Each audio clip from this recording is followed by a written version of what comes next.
sorry ass DJ.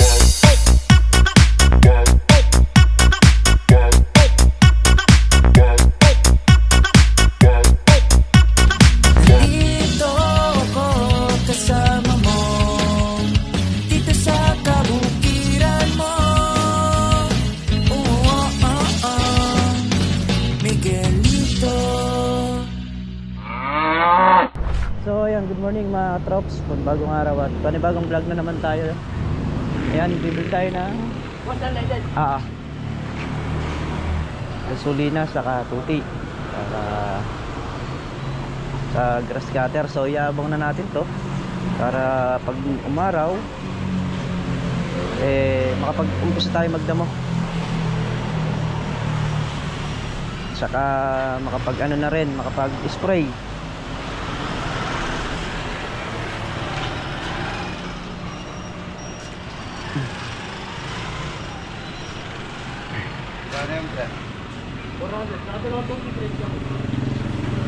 Dilaw ya? Ah.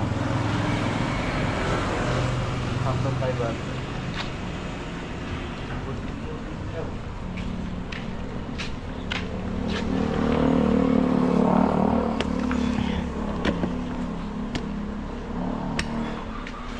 Mamaya tumagas yun. Takip.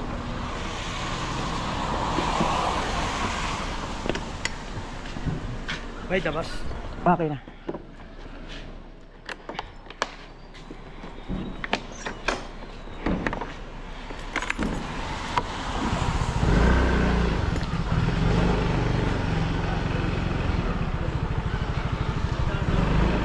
Yan, sa ngayon umatik-atik pa. Kaya hindi tayo makagawa sa bukid.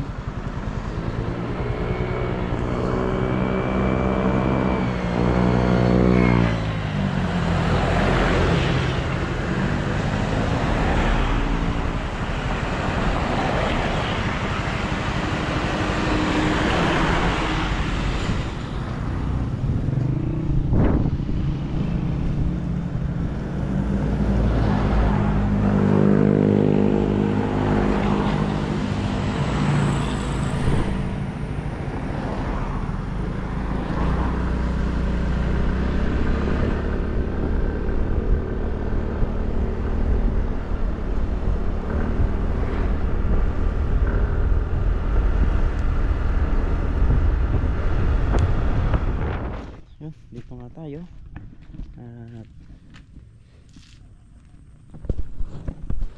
galing tayong bumili ng gas. Yan.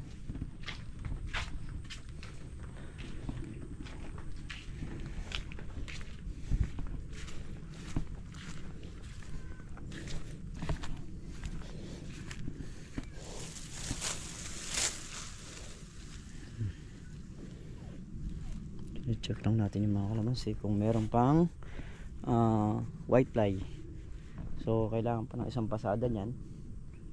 Pero kahit paano maraming nabawas nung in-spray natin.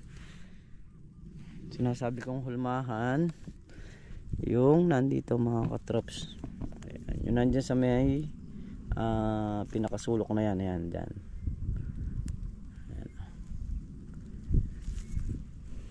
Diyan kasi lalabas yung mga bulaklak ng kalamansi sa mga pinakasulukan nya. Ayan, kagaya nyan ito. Ayan ko kung nakikita nyo yung sa pinakasulok ng dahon. Ayan, yan, maliit pa bumubukol dyan yan. So yan yung pag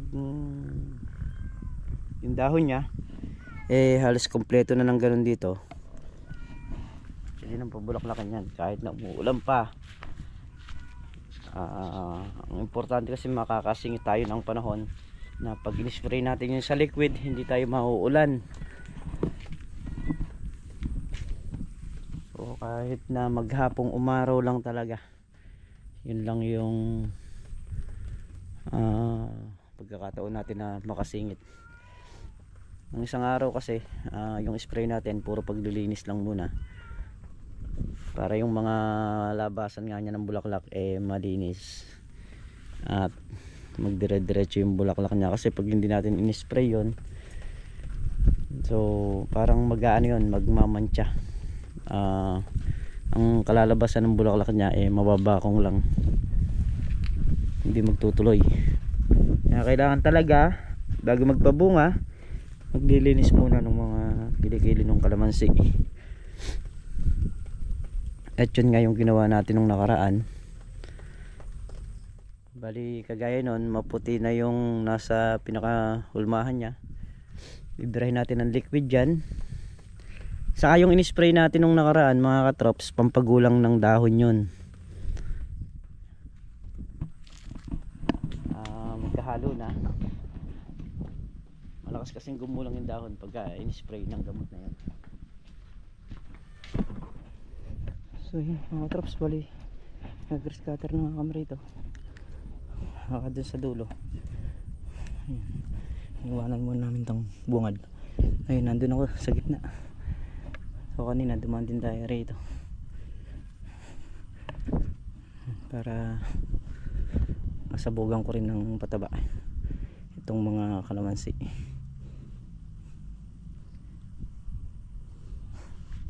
Nandun sa taas dito hindi tayo makapormat, nag-uulan pa. Kailangan pasingitin muna tayo ng panahon para makapagsabog tayo at makapag-spray nga tayo.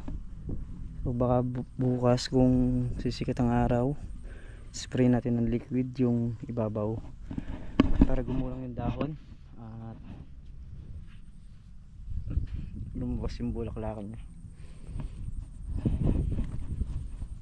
So maganda yung gamot na huling tinesting natin. Ayan, hindi niya kayang patayin yung mga halaman, pero lahat ng uri ng damo napapatay niya.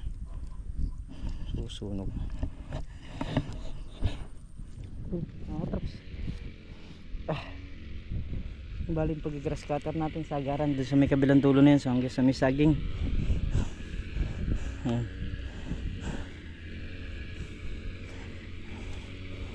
Sa 2, 3, 4 nakaka-4 na dahil tayo, tapos meltong vlog nakaka-4 na rin, so 8 na, diba? Unti lang, maputik lang. Kasi ito naman yung padamuhan natin.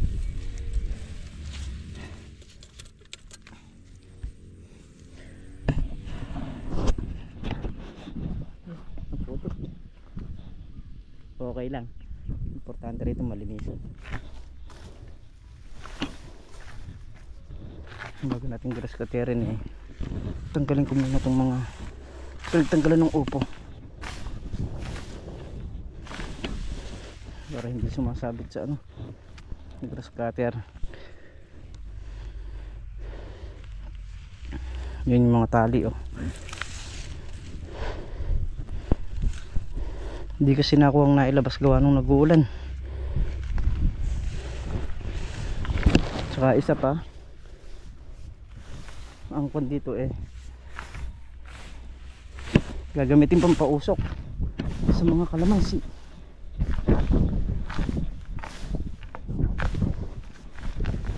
Yan ay puto.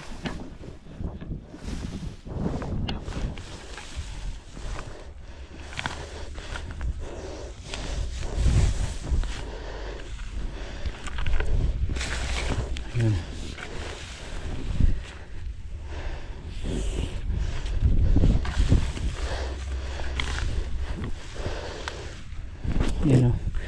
may mga tali kasi yan, kaya kailangan matanggal talaga.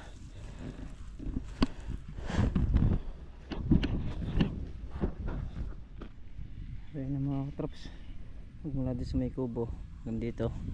Ayun, grass cutter na nandiretso hanggang dito sa may baba.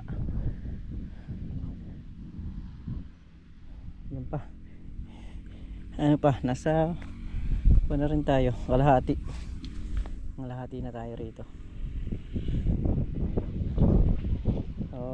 Mas maganda talaga yung nakatabi yung mga tansi, gaya ng ginawa natin bago natin pinasok.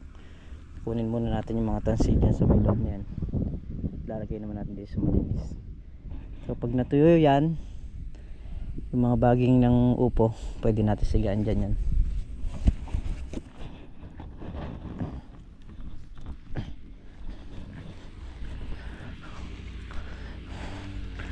Si Meltong Vlog nandun sa dulo.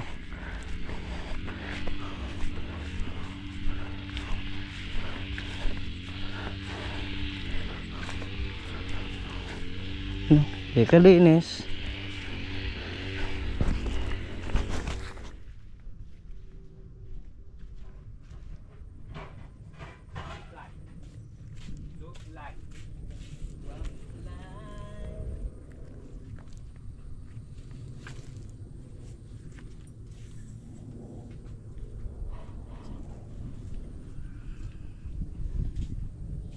Ganda na nilang tingnan mga katrops.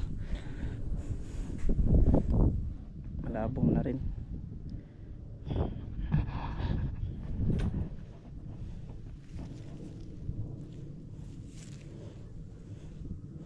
Buo na rin yung bulaklakan.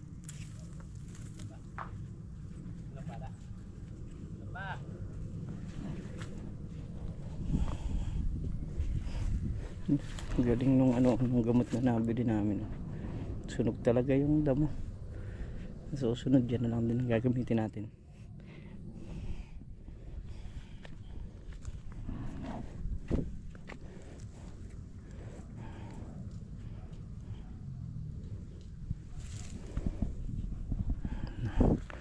Pagka nasingitan natin to gawa nga sabi ko pabubulaklakan na natin. At siguradong lalabas ang bulaklak niya sa supling. So lalong kakapal yan sa baba.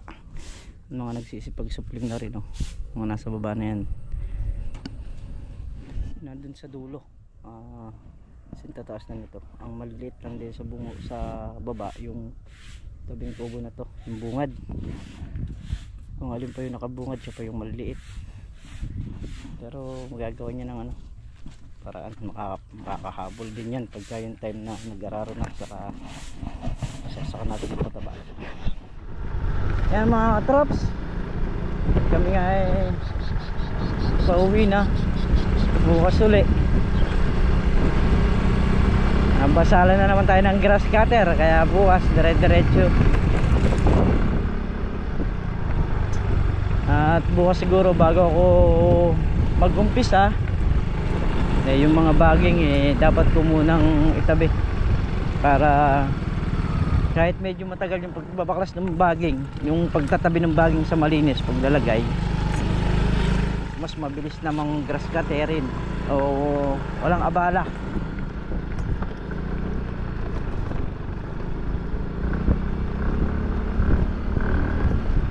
Let's go na tayo.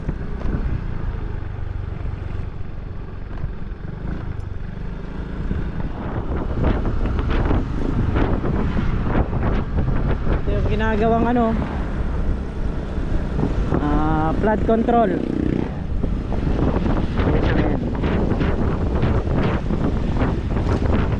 Daming truck saka mga bako.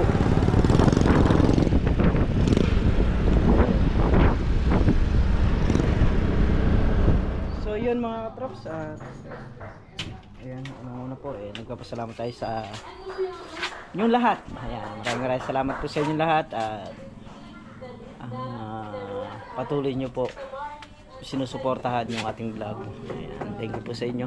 So medyo maingay lang sa loob dahil nanonood si Mrs. ng kay Tatay Tekram.